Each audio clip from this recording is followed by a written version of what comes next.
વઘરાલી ગામની અંદર જે કોળી ચાલી રહી છે તે વગર મંજૂરીની કોળી છે। ગ્રામ સભાના ઠરાવ વગર અશક્ય બાબત છે તે શક્ય બનાવી આ કોળીની મંજૂરી આપેલ છે। ગ્રામ પંચાયતની અંદર જ્યારે જ્યારે કોઈ પણ ઠરાવ થાય ત્યારે મંજૂરી મળે છે। ઠરાવ વગર આ કોળી ચાલુ રાખી છે તો આ ચાલુ કરાવવા માટે કલેક્ટરશ્રીએ મંજૂરી આપી છે। આ કયા આધારે આપી છે?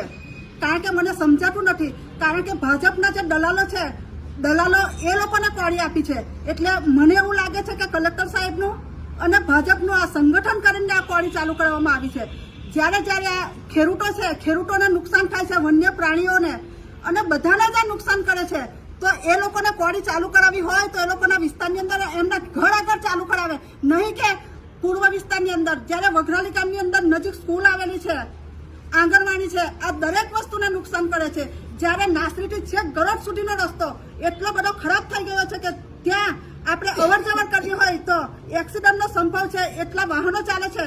ત્યારે અમે કહેવા માંગીએ છીએ કે આ તાત્કાલિક કોરી બંધ થવી જોઈએ અને જ્યારે આ કોરી બંધ કરવામાં નહીં આવે તો 2 દિવસની મુદત આપીએ છીએ। 2 દિવસની અંદર કોઈ પણ નિર્ણય નહીં લે તો કોરી પર જઈ ઉગ્ર આંદોલન કરીશું। કશું પણ થશે એ જવાબદારી વહીવટતંત્રની રહેશે। મારું નામ દક્ષાબેન એ તળવી, ગળદેશ્વર તાલુકા પંચાયત વિપક્ષ નેતા।